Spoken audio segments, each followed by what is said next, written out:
I just bought a gaming PC for $300 in probably the most unusual way possible.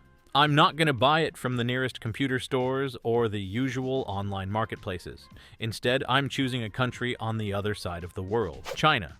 Of course, I can't buy a plane ticket and take a trip just to purchase a PC, because my budget is limited. So I'm going to pick a reputable marketplace, Taobao. That site sells pretty much everything, and that includes a ton of computer parts and pre-built PCs. The prices are crazy cheap, but most of the stuff is no-name or OEM, so the quality isn't consistent and it's hard to verify. So today I'm going to test that for you. I bought a full PC for 1,677 Chinese yuan, which works out to roughly $280 US. After 9 days, it finally showed up, and the first thing I noticed is it feels pretty light. Alright, let's open it up. So this is a pre-built PC, and from the outside it looks pretty normal. Overall, I don't really have much to complain about with the case. It comes with 3 RGB fans, a simple mesh front panel, and a Sigmatech logo. That said, this isn't the exact case the seller showed in the listing, but honestly, that part isn't a big deal. What would be a big deal is if the parts inside don't match what the shop described. If that happens, I'll come back, leave feedback, and drop a 1-star review. And in the box, there's also a power cable included. Alright, now I'm going to power it on and check what's actually inside. Plug it in, hit the power button, and we've got a display. But wait, it's still set to Chinese. I'm not gonna lie, I don't know anything about this language. Okay, let's open up Task Manager and check the specs. We've got a Xeon E5-2680V4, 14 cores, 28 threads, 16 gigabytes of RAM at 2133 megahertz. The GPU is an RX 580 2048S P8 gigabytes, and storage is 256 gigabytes. Alright, now let's tear it down and see what parts they used inside. First up, the motherboard, an X99 QD4. One of those budget X99 boards from Chinese vendors.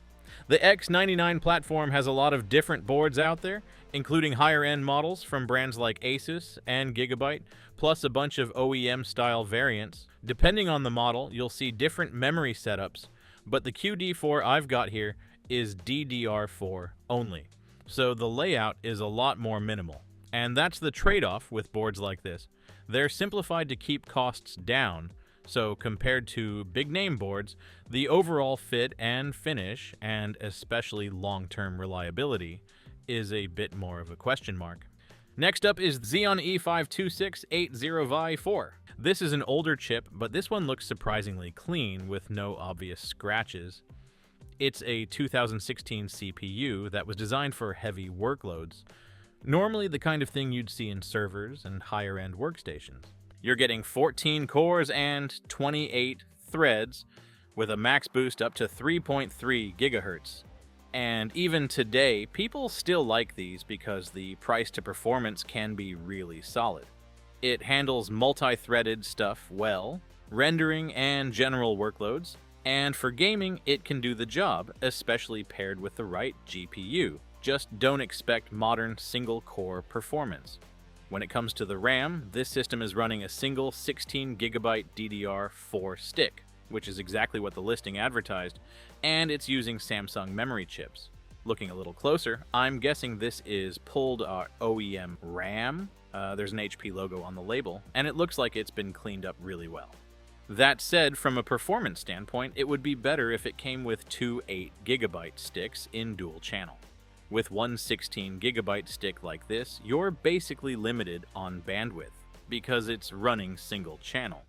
For storage, we've got a 256GB Dahua NVMe SSD made in China. And compared to the other parts, this one actually looks pretty new on the outside. Next up is the GPU. An RX 5808GB 2048 SP. The only branding I can see is a Radeon AMD sticker on the fan hub. There's no manufacturer label anywhere, so it's hard to tell exactly who made it. As far as I know, this is an OEM-style version that's pretty common in the Chinese market. The interesting part is that it's typically refurbished. They take the GPU chip from older mining cards and mount it onto a new PCB. Because the board is new, the durability and the warranty situation are usually better than buying a straight-up X mining card. And finally, the power supply. This build comes with a 600-watt Sigmatech unit. It still looks fairly new, and when it comes to wattage, 600 watts is more than enough for this setup. Overall, this PC is solid, and for the most part, it matches what the seller described. If we ignore the fact that they shipped the wrong case, it's still a totally acceptable build for the price. And even though the case mix-up is annoying, the important stuff inside is exactly as listed, so I'll give the shop credit for that. Alright, now let's move on to performance testing and see how this setup actually runs in the real world. Alright, let's start with Fortnite. I'm running it at 1440p on low settings, and at these settings I'm seeing around 140 to 150 FPS. One thing I noticed though, the RX 580 is basically pinned at 100% usage, while the Xeon E5 2680V4 is only sitting at around 24%. And that makes sense. Fortnite isn't going to use all 14 cores and 28 threads on a Xeon like this. So the CPU still has plenty of headroom, but the RX 580 is already at its limit, which is why it stays full load. Even so, the overall experience is still really smooth. Alright, let's move on to CS2. I'm playing at 1440p on low settings. In this game, the CPU is only sitting at around 20% usage. Performance-wise, I'm getting about 100 FPS, but there are still some drops, especially during bigger fights with a lot of effects on screen. On top of that, the GPU is really the main bottleneck here, and its usage isn't the most stable. Overall, I'd say this setup is fine for casual play, but it's not exactly the most consistent experience. Next up is Cyberpunk 2077. I'm running it at 1440p on low settings, and I'm getting around 60 FPS. CPU usage is sitting at about 40%, which really shows Cyberpunk can be pretty CPU heavy. And overall, this setup still feels smooth and totally playable. You might see some minor dips in busier scenes, but nothing that ruins the experience. Moving on to GTA 5, I'm running it at 1440p on high settings. In this game, the GPU actually isn't working as hard, but its usage still isn't completely stable. Performance-wise, I'm seeing around 50 to 60 FPS, but there are still some drops, especially in scenes with a lot of detail and heavier effects. Overall, this setup can definitely play GTA V, but I'd call it more of a casual, just-for-fun experience, rather than a super consistent one. Next up, we've got a game that's usually pretty well optimized, Sekiro. Now, this game is capped at 60 frames per second, but on this setup, I'm only seeing around 40 to 50 frames per second.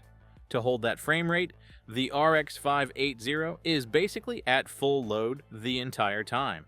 The good news is I'm not seeing any noticeable frame drops here, so even though it's not hitting the 60 FPS cap, it still feels smooth and consistent overall. So yeah, I'd say this rig can play Sekiro just fine. And finally, we're on to Minecraft. I'm still testing at 1440p with a 32-chunk render distance. At these settings, FPS is usually sitting around 180 to 200. When I'm moving through a forest, it can spike up to around 240 FPS, but it's not the most consistent.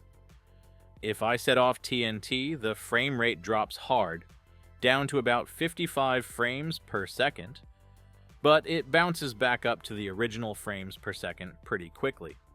Overall though, Minecraft is totally smooth and very playable on this setup. Overall, this build handles pretty much every game I threw at it. But the one clear bottleneck here is the GPU. While gaming, the CPU usually isn't working that hard. Most games just don't use many cores and threads, so it tends to sit at around 40% usage. If you want this system to really stretch its legs, the biggest upgrade you can make is swapping out the graphics card. And honestly, for the money, this build over-delivers. And that's pretty much everything on this $300 gaming PC. If you enjoyed the video, hit that like button and consider subscribing to support the channel. And let me know in the comments, what GPU would you upgrade to first? Thanks for watching, and I'll see you in the next one.